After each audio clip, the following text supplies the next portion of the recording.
రైట్గా రాష్ట్రంలో సెన్సస్ 2027 ప్రక్రియ రేపటి నుంచి ప్రారంభం కానుంది. సెన్సస్ డైరెక్టర్ శ్రీనివాస్ తెలిపారు. 1948 సెన్సస్ చట్టం ప్రకారం ఈ జనగణన నిర్వహించబడుతుంది. కేంద్ర రాష్ట్ర ప్రభుత్వాల ప్రణాళికలకు సెన్సస్ ముఖ్యమైన ఆధారం కావడంతో ఈ ప్రక్రియకు ప్రత్యేక ప్రాధాన్యత ఉంది. ప్రస్తుతం నిర్వహించబడుతున్నది దేశంలో 16వ సెన్సస్ కాగా స్వాతంత్రం తర్వాత ఇది 8వ సెన్సస్గా జరగనుంది.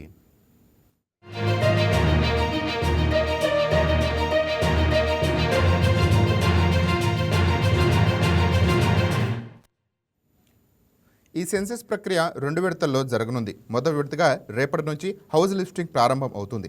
రెండో విడతలో జనాభా గణన ఫిబ్రవరిలో చేపడతారు. హౌస్ లిస్టింగ్ సమయంలో ప్రతి ఇంటికి ప్రత్యేక సెన్సస్ హౌస్ నెంబర్ ఇవ్వబడుతుంది.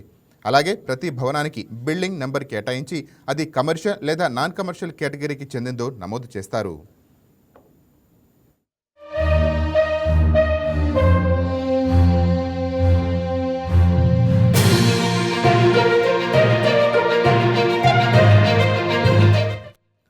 ఈ ప్రక్రియలో ఎన్యూమరేటర్లు ప్రజల నుంచి వివిధ వివరాలు సేకరిస్తారు. ఇల్లు ఎలా నిర్మించబడింది, ఏ మెటీరియల్ ఉపయోగించారు, అది నివాసయోగ్యం ఉందా లేదా వంటి ప్రశ్నలు అడుగుతారు. ఇంట్లో ఎంతమంది ఉంటున్నారు అనే వివరాలతో పాటు కుటుంబంలో ముఖ్య నిర్ణయాలు తీసుకునే వ్యక్తి వివరాలు మాత్రమే నమోదు చేస్తారు. అందరూ మీడియా మిత్రులందరికీ అండ్ మా సెన్సస్ డిపార్ట్మెంట్ స్టాఫ్, మా deputy registrar general and our director PIB and CBC Shri Suresh Kumar గారు and our other joint directors and additional directors from our census department అందరికీ నమస్కారం. రేపు నుండి మన ఆంధ్రప్రదేశ్ రాష్ట్రంలో సెన్సస్ 2027 ప్రక్రియ ప్రారంభం కాబోతుంది. దానికి సంబంధించి వివరాలు మీతో పంచుకుందామని ఈ కాన్ఫరెన్స్ ఏర్పాటు చేయడం జరిగింది. ముందుగా ఈ కాన్ఫరెన్స్ ఏర్పాటు చేసిన NPR డిపార్ట్మెంట్ కి ధన్యవాదాలు తెలుస్తున్నాను. First will start with the PPT and then as explained next.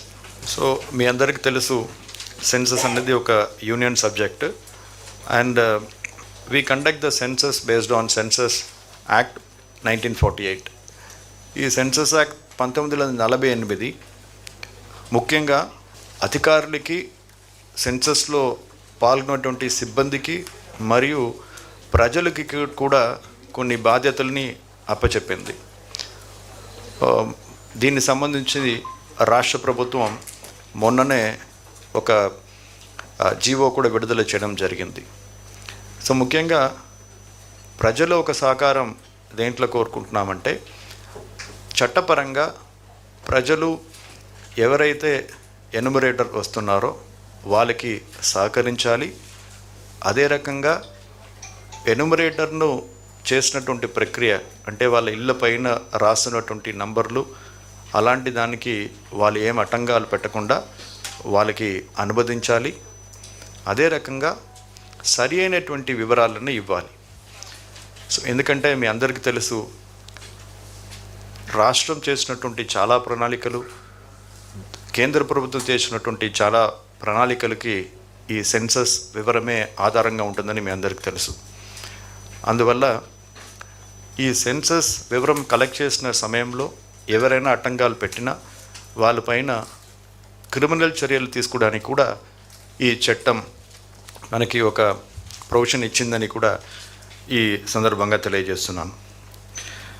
తర్వాత ఇది 16వ సెన్సస్.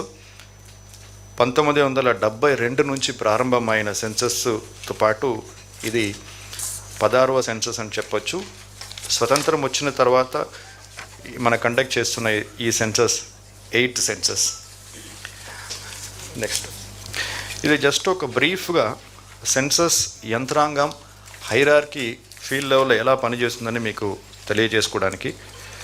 ఇప్పుడు మీరు దీంట్లో చూస్తే కేంద్రంలో మనకి